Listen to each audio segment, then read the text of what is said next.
Coming up on Tech News Today, Windows 8 release preview is here. We've got to play with it. We'll tell you what we think. Also, the iPhone goes prepaid, and Facebook and Google in a bidding war over Vevo. Maybe. All that and more coming up. Netcasts you love. From people you trust. This is TWiT. Bandwidth for Tech News Today is provided by Cachefly at CACHEFLY.com.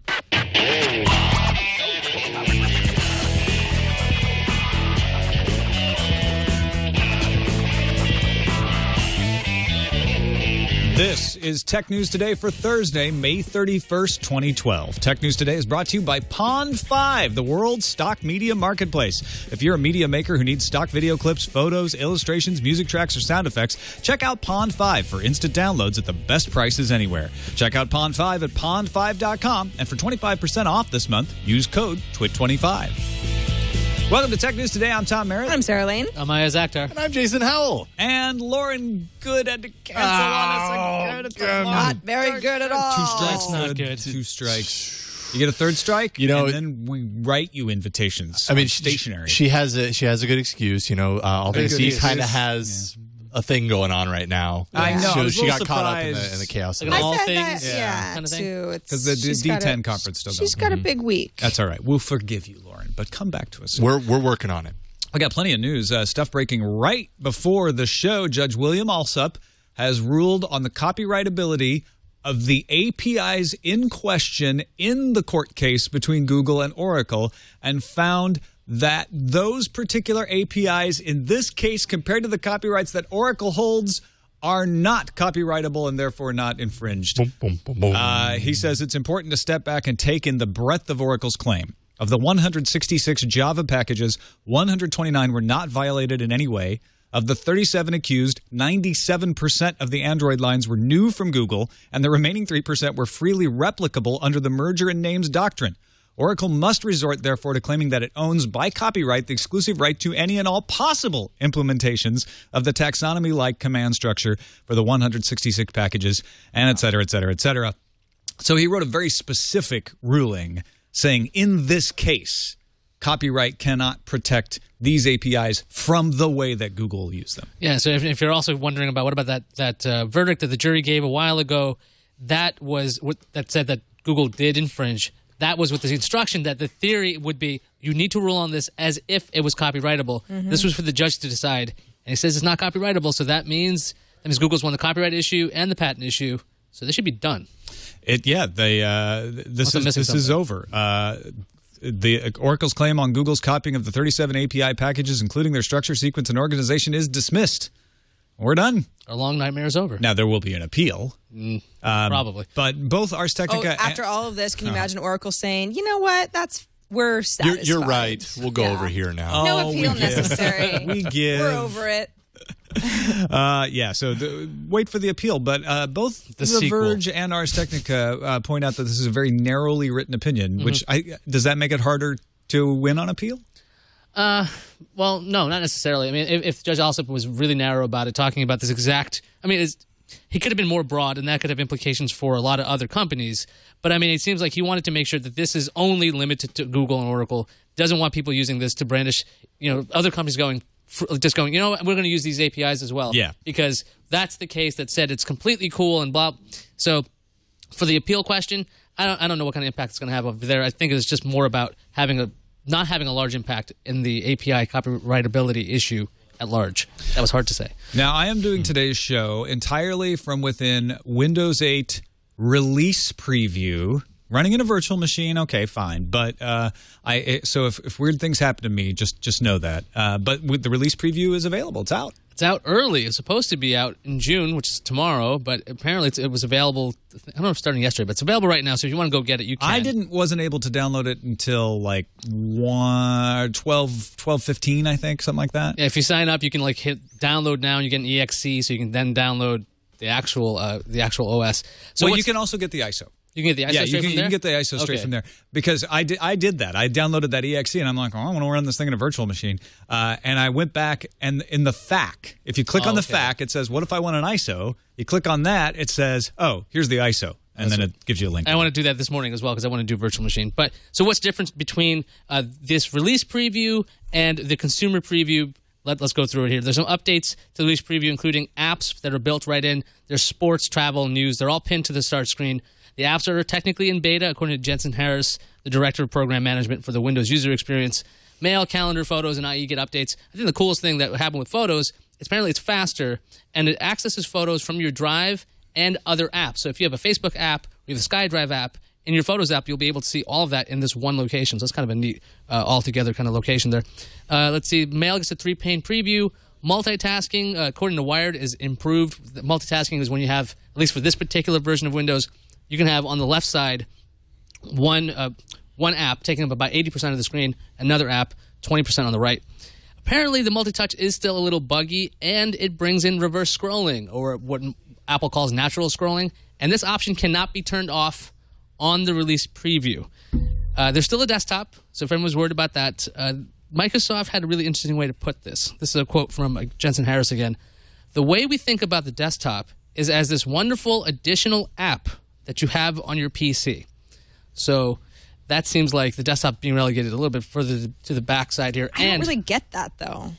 It's like they want us to think of the desktop as a big app folder. Of course, because you can't even directly boot into the desktop. So if you want to go into your settings and go, I want to go to desktop from the beginning, no, that's not going to happen. It's not even an option right now. So, well, how hard is it to click on desktop? But I know that's an annoyance. A lot of power users are pretty much going to go, look, why am I getting the start screen when I don't want to be here? There'll be a registry hack for that. Well, Paul Thurrott's also reporting that the company's furiously ripping out legacy code in Windows 8.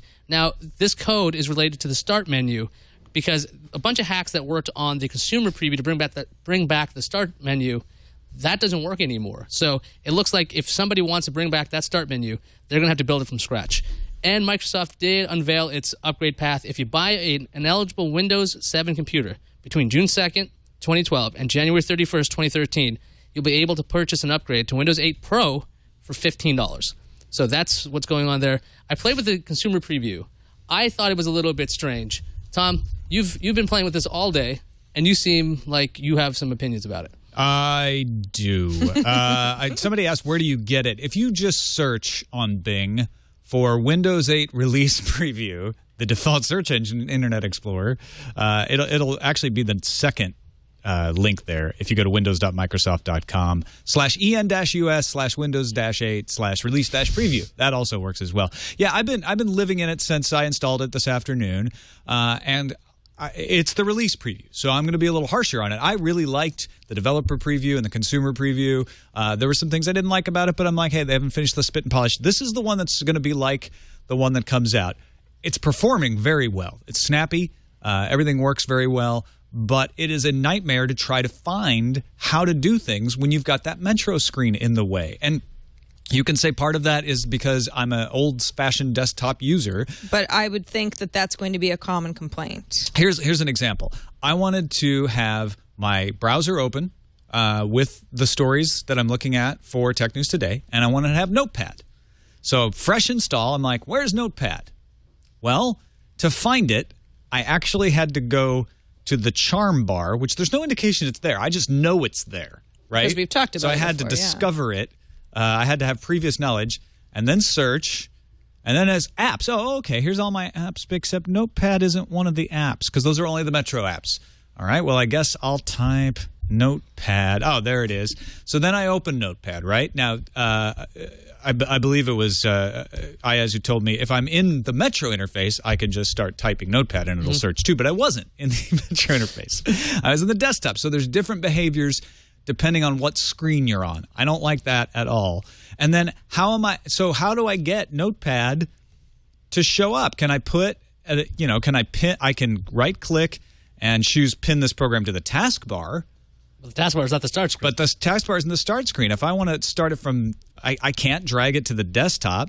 I can't put it here unless You can't swap that in for one of the apps on the home screen that you might not need. I did. Like if you want to get rid of weather. I did figure out how to do that, but it took doing this and then adding and like dragging it over. I don't even remember how I did it, to be honest. But it wasn't as easy as saying, oh, well, I'm in the desktop now, so I'll just drag it somewhere. So there's a big disconnect, is my point, between the desktop and the Metro, and saying, "Oh, the desktop is this great app." I think you're living in a dreamland there. People need to use this the way they use the desktop. And yeah, we showed that ability to have two apps in the Metro interface side by side, and that's cool, but you can't have them equal. You can only have them quarter length.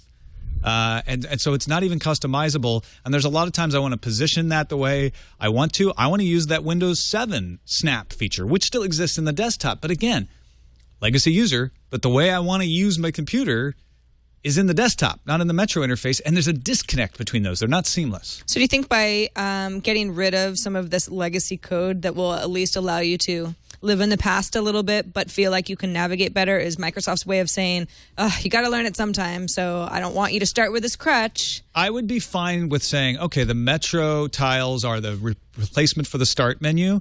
If when I clicked on Internet Explorer, it gave me the same Internet Explorer. That was another thing. I started with Internet Explorer in the Metro interface, which is weird. It doesn't have Flash installed, and it was really weird tab management. I couldn't actually see the tabs because it's giving me a full screen view all the time.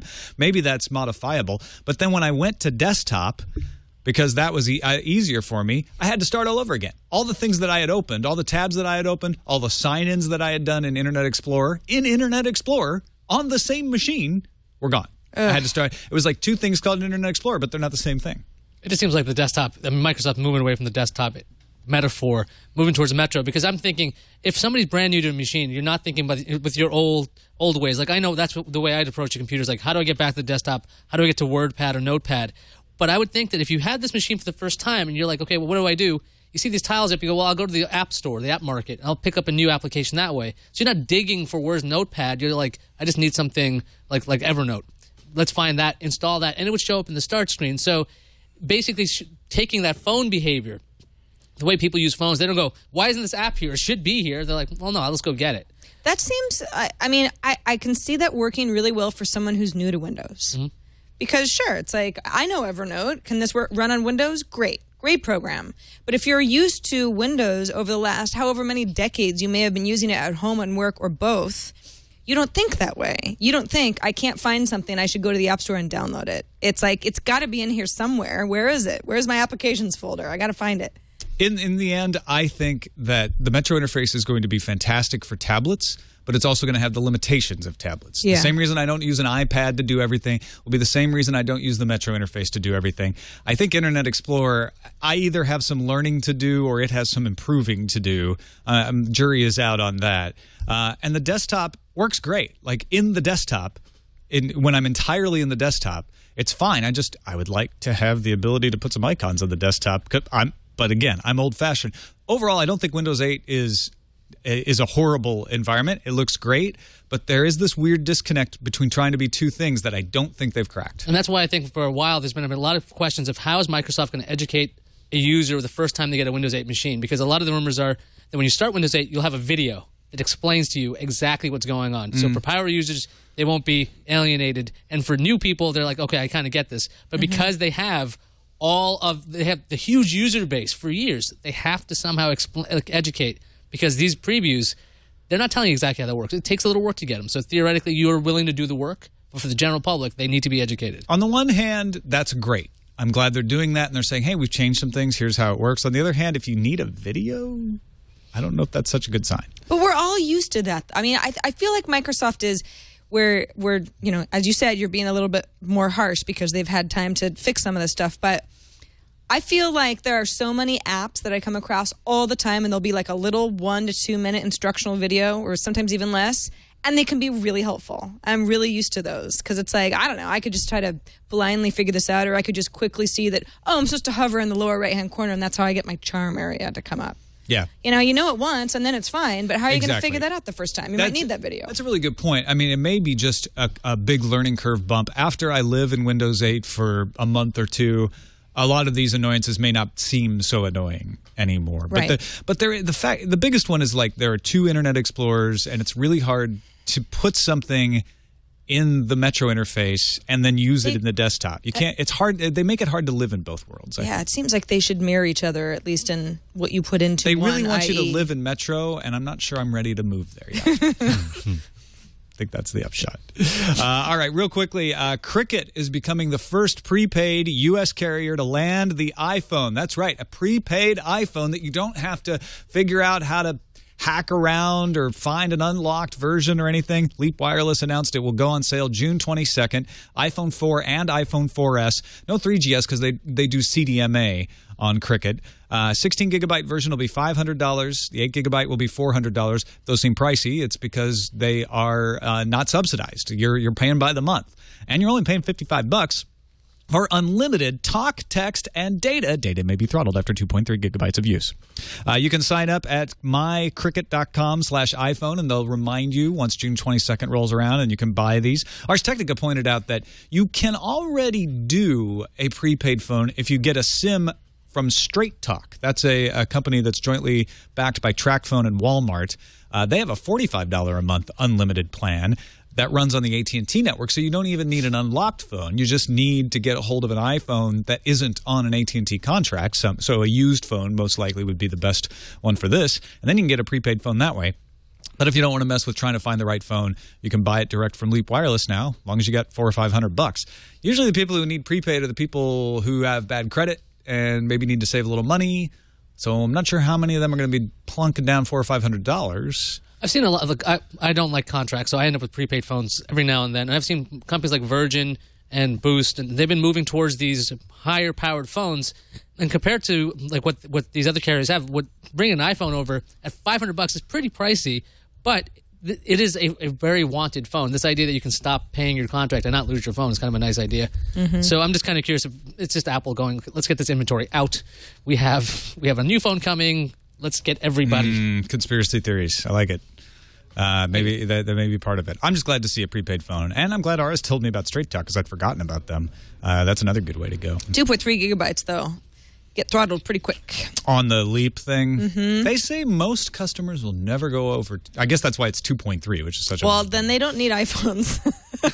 Then you're buying a phone you don't need. Yeah, that's a good point. Also, Intel formally launched more Ivy Bridge laptop chips today. The Intel dual-core and ultra-low voltage Ivy Bridge processors are now official. They'd released the high-end ones before, but these are the rest of them, most of the rest of them. They also revised the Ultrabook requirements. So Ultrabooks that use Ivy Bridge processors of any type are now going to be required to have USB 3.0 or Thunderbolt, one of the two, and Intel's anti-theft and identity protection built in. They also, this one was interesting, must be responsive while active, as measured by the PC Mark Vantage Storage and Video Editing subscore. So they're going to benchmark these things to make sure that they don't just sit there lagging when the hard drive spins down. The phrase just sounds like something you hear like in a hospital. Is it responsive while active? Yes, it is. So that's good. It's an Ultrabook. He is reactive and responsive. His pupils are dilated. Core i3 processors won't be updated to Ivy Bridge until Q3 at the earliest, and Celeron are going to stay on Sandy Bridge for the time being. So those are the exceptions to what we're talking about. But Intel touted they've got 110 Ultrabooks in the pipeline now. 30 of those are touchscreen, 10 are convertibles. There's 21 on the market right now. They're going to have twice that many by the end of the month. And Intel says if you want to get a look at these, we're going to show them off at Computex, which is coming up in Taiwan next week. So Ultrabooks for all, or you'll wait for the next one. You're like, well, no, I'm not going to buy anything. I'm waiting for the 3.0 or Thunderbolt. Although some of them already have it. I love these, what makes an Ultrabook an Ultrabook? It's the sort of thing where I have to refer to notes. If you were to ask me, so what makes an Ultrabook? I'd be like, I don't know. It's complicated. Let me look it up. It's like a It's not the sort of Air, thing but you with can. Windows. Yeah, but that's not the definition. No, I mean it's all sorts of stuff. Is it responsive while active, as measured by PC Mark Vantage Storage? I don't know. Well, you don't need to know that. That's what Intel's trying to do, is to say, like, once you buy an Ultrabook, you know you're getting quality. You're getting all of this stuff. And this is the definition. It's somewhat amusing to me that it's these rigid scoring properties that I can't ever remember. Although, seriously, I think it's about moving away from the idea that Ultrabooks are glorified netbooks. Yeah. We want more performance. There's more things here. That's the responsiveness. That's thing, really, it's like, look, you can do these things and you can kind of poke along, but no, we want you to go Intel. You see Intel's name on it. It better be fast, and that's what they want. I think someone should come out with Superbooks, maybe AMD. I think Fujitsu had a Superbook. Or Toshiba did. What about a crazy so. book? Crazy books. Yeah. A mega You just book. never know what's inside them. They're done before you even thought about it. You might have a 1.5 gigahertz processor. Might be a Pentium first generation Flaming 400. crazy book. Yeah. All right. I got an email from Dan Luters yesterday. Did you? Saying that he has been using Pond 5 to sell his audio. Dan and Luters he's loving it. who made our Tech News great. Today theme, as well as many other themes on the Is he TWiT selling network. our theme on Pond 5? I don't know. Anyway, it's we want to thank Pond 5, sponsor of today's Tech News Today, the world's stock media marketplace. As we mention all the time, it's a great place to get videos, films, apps, the kinds of things you need to put them together. You can get stock footage, you can get sound effects, you can get vector illustrations, music tracks. We got a plane taking off right now. If we want to start a movie dramatically with a plane launch, get it from Pond 5. You get the royalties, you get the rights to use it in almost any kind of media, and you don't have to worry like, oh, is somebody going to come after me later about this? No, Pond 5 lets you get all the legal effects that you need to make good media. And as Dan found out, it's a great place to sell your stuff too if you're the kind of person who goes out and shoots video regularly and you've got some good stock footage of skylines or helicopters slowly rising over the horizon with a green glowing alien-like sky. This is the place to go, and you get top royalty rates Look at that. on your stuff. It's not like you can go out there and replicate something like that. Yeah, we're looking at a helicopter beautiful. shot of London where they're zooming in on different skyscrapers. I mean, it's a perfect way to kind of set the stage. Yeah, I'm thinking Mission Impossible right now. Oh, totally. Seriously. Yeah, totally. Or at least CSI London. Go take a look. Pond 5, Pond 5. They've got a special offer for our audience. You get 25% off your purchase this month when you use the coupon code TWIT25. That's pond5.com. Use the code TWIT25. Put something creative together. You can make a whole movie just looking around at all the different clips in here. We thank Pond 5 for their support of Tech News Today. Back to the news, and Ari Emanuel is in the news. He's the guy they based Ari Gold from Entourage on, and he was talking at All Things D's conference about lots of things, including the idea of funding a movie through Facebook, but particularly he took Google to task. He says they're a haven for piracy, pulling out that old line, said they filter child pornography because that's not right. That's a bad thing. They should do the same thing for content theft, right? Yeah, they do. That's the thing. When they get a notice, you see these links go away. Like, this has been taken out because of DMCA. It takes too long. I could do a search right now for, I don't know if that's how Emmanuel talks, but I could do a search right now for some pirated thing and it'll be there. Why they keep all the child porn off there? Why can't they do it with copyright? I don't think they are taking. I mean, they're trying to get all the child porn down as well. That's probably still findable, but they're still removing these things. I would say I understand that Mr. Emanuel is saying these are both illegal things. So why is one so hard to take down when the other is not? Yes. I might put child porn as like a higher priority. I would definitely put it as a higher priority than Katy Perry firework. But let's take him at the point of like these are two illegal things. Sundar Pichai, Senior Vice President of Chrome, in a later talk at the D conference said, it's a tough thing to scan through a video and know if it's copyrighted. We've spent $30 million on this project. And he said, look, when you look at child porn, you know what it is pretty easily, at least a lot easier than whether something is infringing copyright. You don't know who owns all the copyrights of something. Sure. There could be fair use defenses. We've run into that several times. That's why we have the DMCA. Susan Wojcicki said the same thing. She's SVP of ads at Google. She said identifying copyright is difficult. Ask a bunch of lawyers who owns this content, and I'm sure they won't agree because everybody's got a different perspective on this. Yeah, there's this bizarre case that happened where a monkey took a photo. And so the question is, who owns the photo? Because, is that right? Yeah. So it was at a zoo. Somebody dropped a camera, and the monkey took a photo. The question is, does the owner of the camera own it? Does the monkey have rights to this? Does the owner of the monkey have rights to this? Does the owner of the zoo have rights to this? Did the person willingly give the monkey the camera? There's so many things involved. And that situation is strange enough, and it happened. So, yeah, you can ask. Basically, you'll drive lawyers crazy. Was the monkey work for hire, or was there some other kind of contraction? What, is it a good photo? That's the other thing. Can we make money off this photo? Can he take more photos? Wait, he did a great job. Who's in the photo? That's the other thing. Yeah. They also have rights to it. So right, you got a whole bunch of questions when it comes to IP. So there you go. I mean, it is a lot more difficult to determine copyright issues, which is why Google says we have the takedown notice system where somebody sends us a notice, we look at it, we say, yeah, it looks like that might be copyright. We have an algorithm that helps us determine it. Brad Buckles says that's a bunch of crap. He's the RIAA executive VP. Those were not his words, but it was his attitude. He says Google throttles search activity. They place artificial limits on the number of queries that can be made by copyright owners to identify infringements. That sounds horrible. And he says Google limits the number of links they can be asked to remove each day. On a daily basis. What a crazy idea. Well, the limit on queries means that if they see a suspicious number of search queries coming from a particular IP address, they lock that down. It's a security measure. They're trying to keep denial of service attacks from happening. I've run into that at CNET before when I worked there, because a bunch of people would be searching all from the CNET IP address, and Google would flag that, and then we'd have to contact Google, and they'd say, "Oh, right, okay, we'll green light that IP address." But that would happen every so often. But if you look at if you take the RIAA at their word, you say, "Wow, for whatever reason, Google is just saying, all right, you gave us 1,000 takedown notices, and you can't give us any more in a day because otherwise you'd be, I don't know, abusing your power." But that's not the case. If you look at over the last month or so, the RIAA doesn't even have the most takedown notices that have been honored by Google. Right. So it's like they're not trying hard enough. If they maybe their searches got blocked by this IP thing, maybe not.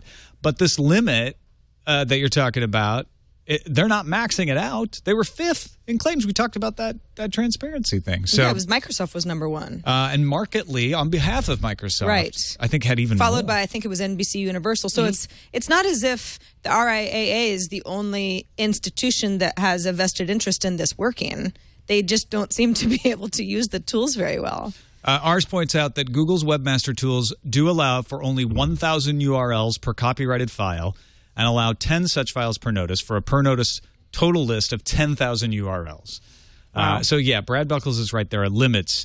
But the problem isn't the thing that this all misses, and they didn't, neither Brad Buckles nor Ari Emanuel address this, is what harm are we trying to fix?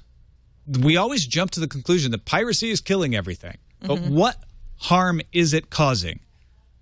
Everyone just takes that as given. But we have to know the level of harm that it is causing to know the level of response. Is 10,000 URLs enough to reduce piracy, enough to reduce the harm? We don't know what the harm is. How can we solve for that if we haven't? This is what William Patry says all the time. We have to actually accurately and objectively assess what kind of harm infringements are causing before we can have appropriate judgments of what an appropriate reaction is. The RIA can sit there and go, 10,000 URLs is enough. We should have unlimited amounts, but that's unreasonable. There needs to be something in between, and we can't determine what that is until we actually know what the harm it's causing. Well, while the harm may be undefined at this point, because it's hard to get, putting the data together, actually presenting these studies would take time, and apparently people don't want to do it. But when it comes down to it, Google is within their rights. They're following what they're supposed to be doing. Like when they get a notice, they're doing what they're supposed to do. And it's within their rights, Ari Emanuel as well. It's like, we have copyrighted content. We get to decide who gets to distribute it. You should help us along with that. And as long as everyone's playing by the rules right now, that's the way it should go. But there should be further study. I know I'm jumping ahead to the next story a tiny bit, but Daniel Ek of Spotify did give an interesting quote, if you want to take it at face value. He says the music industry has declined from $45 billion to $15 billion, but consumption of music is at an all-time high. If you look at something like that, I can see the RIAA saying, you see, this is bad. Google needs to help us. We are losing. And I have questions about that number. He sort of threw that out there, and I'm not sure that's what. Well, I'm not sure where the source of that number is, because I've heard different numbers. But again, that's the problem, is a lot of numbers get thrown around, and we don't have anybody who's independently analyzed and come up with an objective definition of the harm that everybody can agree on. You've got folks like Eck on the one hand saying these incredible declines, right? And then you've got other people who come in and go, actually, that number's crap because of this X, Y, and Z. But they're on the other side. So they're trying to push their own agenda, and we have nothing reliable to go on. But let's get to that. Sean Parker was on stage along with Daniel Ek at All Things D10 conference, talking about how Apple may have been throwing their weight around to keep Spotify out of the U.S. market. Eck didn't want to answer this question. He's CEO of Spotify, but Parker, who's just a director who backs the company, and he's Sean Parker, had no problem. He said, look, there was some indication that this might have been happening. We're always in negotiation. We're in constant. We have a clip on that. We're in constant renegotiation. Well, let's let him tell you. And you know, there is definitely a sense in which Apple was threatened by what we were doing, but realistically, what we're doing is still such a small part of their overall business. Even if their music store component of iTunes went away, it wouldn't be, hugely significant to their bottom line. Now, Spotify has talked about selling tracks and not just renting them, but the course of the conversation, they said, we think we have a better model. And of course, Apple would be, I don't know how threatened they felt, but of course, Apple's going to be concerned about something like this. Oh, wait, okay, so there's a whole other business model that would possibly keep people from buying anything in the iTunes store. We're going to pay attention to that. And the story got spun out of control. Like the headlines were like, Apple tried to keep Spotify out of the United States. This is horrible. Probably when Apple's doing the negotiations with the record labels, and they're really friendly folks when they're sitting around the table talking about what can we come up with the price. They're probably like, hey, there's a competitor coming and they're going to mess it up, so you should give us a really good rate on stuff. It's just probably one of hundreds of companies that Apple would probably bring up in the course of a negotiation because they're trying to get certain licensing rights. Right. You can imagine Apple saying, well, wait a second, the Spotify thing, they have the appropriate licenses for this? Yeah, I think the implication was, now you guys, we've done right by you. We've protected your interests. You're making a lot of money off digital music you weren't before. These Spotify guys are going to come in. They're just going to stream this stuff for free. You're not going to get the money you get from our downloads. I think that was what the implication was, that they were just sort of trying to sow the seeds of fear, uncertainty, and doubt in very fertile soil for that sort of thing. And even the quote, though, we played it here, you didn't hear like panic or fear. It was like, well, yeah, that kind of happened. But it's over. Yeah. We're in and business now. So we're Spotify and we're winning. There are also not that many, but some very vocal opponents of the Spotify model in the artist arena. So you figure the Spotify folks could say, well, obviously Apple helped fuel the fire so the artists understood you're going to be getting less per song played than you would if somebody were to buy the song outright from iTunes or your album altogether. So, yeah, this is kind of political. And we've got lots of music in the news today. Let's finish up with a story from the New York Post, so consider the source. But a lot of other people are picking this up, so there may be something to it. Google and Facebook vying for Vevo. Yeah, Vevo is by far, if you ever want to know what's the most watched video on YouTube, they're always Vevo videos. Extremely, extremely popular. Vevo, according to some sources, valued at about $1 billion on revenue of $150 million. And the New York Post is reporting that because of that, both Google and Facebook are exploring investments in Vevo, part of a bigger partnership with Vevo. The way that Vevo works right now, you think, well, wait, if they're on YouTube all the time, don't they already have an agreement with Google? They do. Vevo licenses its content to a variety of platforms. So you've got YouTube, MTV.com, other streaming services, through Vevo itself at Vevo.com, through mobile access as well. Vevo's current deal with YouTube hosts its videos in exchange for about 30% of ad revenue. And that contract is up at the end of the year. So this is the sort of story that comes about when you think, well, wait a second, Vevo's got a profitable business model, very popular, it's a name that people know, and they've got this deal with YouTube that they could choose not to renew if something, better came along, let's say from Facebook, or Google could say, we absolutely don't want this relationship to go away. And in fact, we'd like to take a bigger stake in this model, which is clearly working for our YouTube property. Well, Vevo's got Google over a barrel here because Vevo makes up a large percentage of the streams on YouTube. And I don't know how much they're paying for that and how much money they make off of it. But I can't imagine Google is looking forward to losing this deal. So if they have to buy Vevo to keep it, I would imagine they'd consider it for sure. Not only to keep it for YouTube, but to keep it away from Facebook. I mean, all Vevo's got to do is kind of play a game of chicken with Mark Zuckerberg. He still has 57% of the controlling voting there. He can just be like, well, it's only $1 billion. We just did this with a little photo app. Why not? Don't they have $19 billion that they made off the IPO? That Something they've got I think it was 16. 16. It doesn't really make a difference. I get my billions mixed up. Yeah, that's just what they raised new. So I mean, they could probably just take out a loan if they wanted. Forget the money they have in the bank. I mean, it's only $1 billion, right? But this kind of content is really valuable. And if you can keep people in your ecosystem, if it's on Android and you're on Google Play and you have access to these videos, that's right. Or if you're in Facebook and you have this availability, you're keeping eyeballs somewhere, and that's really important because on that right-hand rail, you're going to see the advertising, and that's really what this ties into. Vevo has hired investment bank Allen & Co. to explore its options, bringing in a new investor, selling outright, or going public. So they have a few options. And just in terms of numbers, Vevo is by far YouTube's top partner channel. 48 million unique viewers in April. That's according to ComScore. The third biggest online video destination. The only other destinations it trails are Google and Yahoo. Facebook rounds up fourth place. And a lot of those Google impressions are coming from Vevo. So I know. Yeah, it's hard to tease that out. All right, let's move on to the news feeds. Craft. Larry Ellison did some talking at D10 before William Alsup had ruled on the Google Oracle infringement and says Sun is paid for itself. He was talking about Oracle's ongoing battle with Google and said, we won on infringement. At that point they had. Mostly. They still sort of did. They just didn't get any damages. They're getting $300,000. He'll be fine. He wouldn't say if Oracle would appeal until current litigation ended, which it now has. On working with HP again after being sued by the company, Ellison took some shots at Leo Apotheker and says he likes current CEO Meg Whitman. Does he like or just like? Yeah.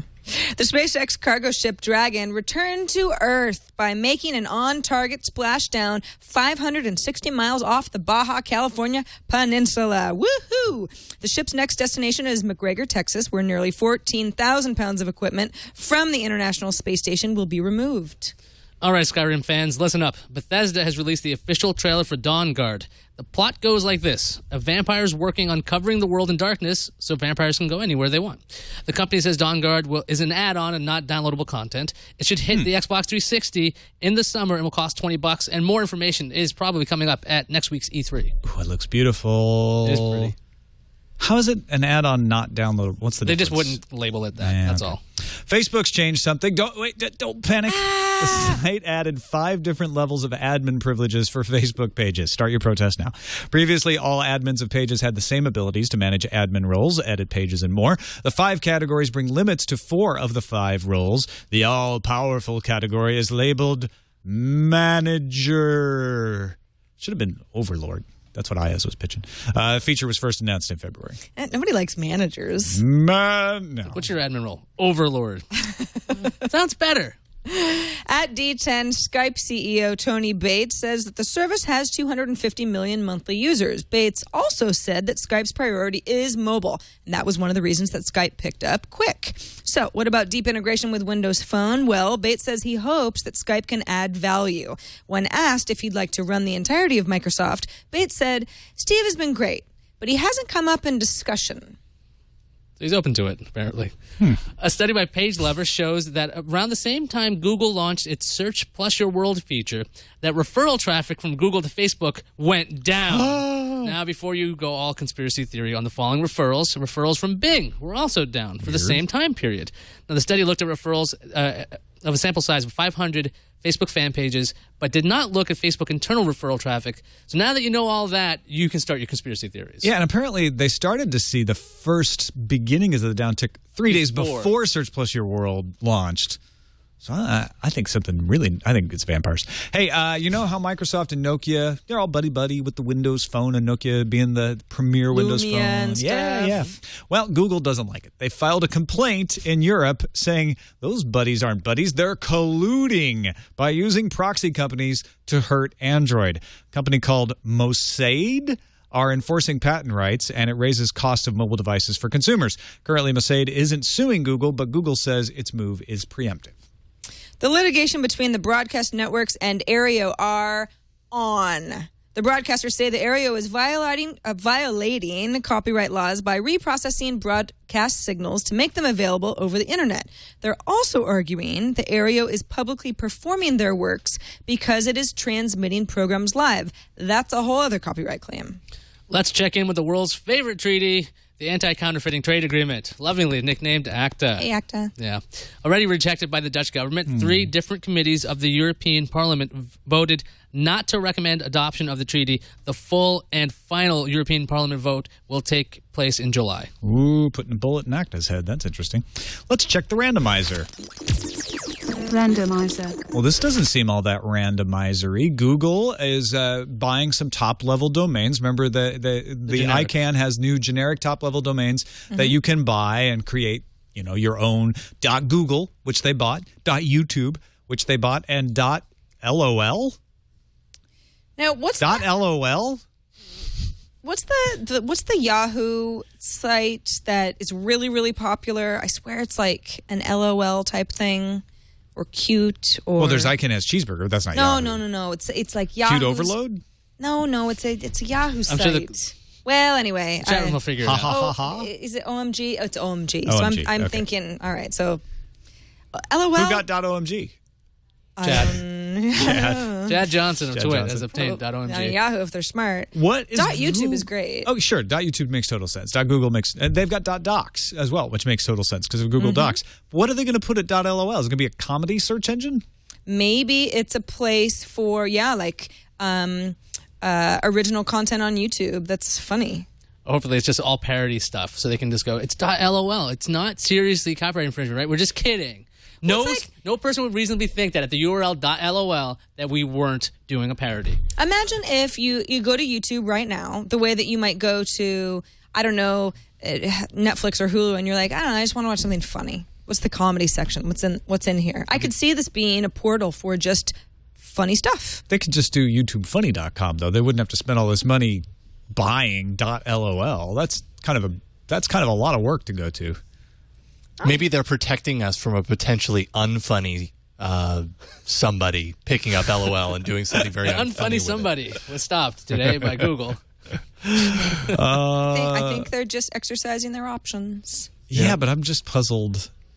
Why? What if they were already building some sort of a comedy portal, and this is just a really cool? But it's a whole domain name, not just one. I mean, they're going to be administrating the whole domain name just for one portal? They sell it? They're Google. They have a lot of cash. Yeah. Then they would farm it out like you can buy Tom Merritt. And they could try to get ICANN has cheeseburger to buy ICANN has cheeseburger.lol for the lol cash. Well, they're just squatting on it. Yeah, all right. So never anything there. Weird. I don't know. They're up to something. Maybe it's the new beta. It'll be like chrome.lol. Like, no, we're not serious. It's still broken. LOL. Microsoft has consumer preview. We've got lols. It's fun. What's on the calendar? Sprint's HTC Evo 4G LTE is launching on June 2nd. That is 2 whole days from today. So very soon. Intel's first smartphone is going on sale in Europe on June 6th. What is it? It's the San Diego. It's previously known as the Santa Clara. Has an Atom Z 2460 processor, 1.6 gigahertz, 4-inch screen, 8-megapixel camera, 10 images per second, 1080p video. Dang. Pretty cool. Go Intel. And CEA is going to hold Sino CES from July 5th through July 8th in Qingdao, China. That's China's largest trade show about consumer electronics. And I'm sure I said Qingdao wrong. So is it Qingdao? Qingdao. Qingdao. I don't know either. I think it's funny that the European phone that you can't get here is named San Diego. I always thought Carmen San Diego was weird because where in the world it was is world Intel stuff. San Diego? Well, it's in Europe, June 6th. Let's check what's incoming. Incoming message. Thank you, Ken, who did a little investigative reporting for us and emails us a quick answer to the question that plagued us all through yesterday's show. You pronounce Zagat like the cat. Zagat. Cat. He actually emailed Zagat customer service, and that's what they responded. Thank you for contacting Zagat. Zagat is pronounced to rhyme with the cat. Please do not hesitate to let us know if you have any questions or feedback. I think I can remember that now. Zagat's the cat. Well, you should definitely be able to remember that. Oh, okay, Tom. Ms. Cat so Lady. much easier for me to remember. You have thousands of cats. I do. I actually have that, that parasite that makes you crazy because of the cats. The plasma whatever? I don't really have that, but Leo sometimes. You have different pairs. I do. Yeah, to my knowledge. I don't actually have that. The Moke wrote in, Humble Bundle is back with 5 top-selling games, says the Moke. Bastion, Amnesia, Psychonauts, Limbo, and Sword and Sorcery. Each of the games are available DRM-free for PC, Mac, and Linux. You can pay what you want with proceeds going to the Child's Play charity, as well as the EFF. At the time of this writing, over 500,000 worth of bundles was sold in just over 2 hours. Learn more at humblebundle.com. I don't want to buy the Humble Bundle, not because I don't love the Humble Bundle people and their cause, but I never end up playing all the games I buy. But it's for Child's Play, which is worth the support, and they have such good games this time. I don't think I can resist. Yeah. Sword and Sorcery is fantastic. I haven't played it on the desktop, though. I've only played it on the iPad. But it's can you gift Humble Bundles to other people? Ooh, yeah, I bet you can. Because that would be like, this seems like such a, like, it's like a gift basket of games. Yes, send a giftable code. Okay, that perfect. That's what I should do. If you've got somebody you're trying to, think of a game. I don't need to take up the hard drive space cause. with games I'm not going to play, but these are so good. I should play them. I should. Like, I should watch television more. I think you watch plenty. Yeah, I think I do too. You watch too much television, Brian Brushwood Tom. doesn't think so. I don't watch the right things. Let's end the show, shall we? That's it. How about the episode? It's over. Oh, just the episode? Yeah. We'll do another one tomorrow. Okay. Well, it is our 2-year anniversary tomorrow. Oh, good idea. We should not end the show, just the episode. Yeah, so we'll just end the episode. Okay. This show, literal man. Thanks to everybody in our subreddit, technewstoday.reddit.com. Earlier today, our top story, it's still up there at number 6, was congrats to Veronica Belmont and Ryan Block on their engagement. Aww. Sorry we didn't actually put it in the lineup. It's not really a tech story, although it's a tech power couple. It's a happy, feel-good story. And That's so about great. freaking time. Congratulations to those two. That's fantastic. They broke Instagram with their picture yesterday. The subreddit is the place to go to submit tech stories that you would like us to cover on Tech News Today, technewstoday.reddit.com. And thank you all for watching or listening. You can find us on the web at twit.tv/TNT. You can email us. Our email address is tnt@twit.tv. And you can give us a call. Our phone number is 260-TNT-SHOW. Darren Kitchen joins us tomorrow. We'll see you then.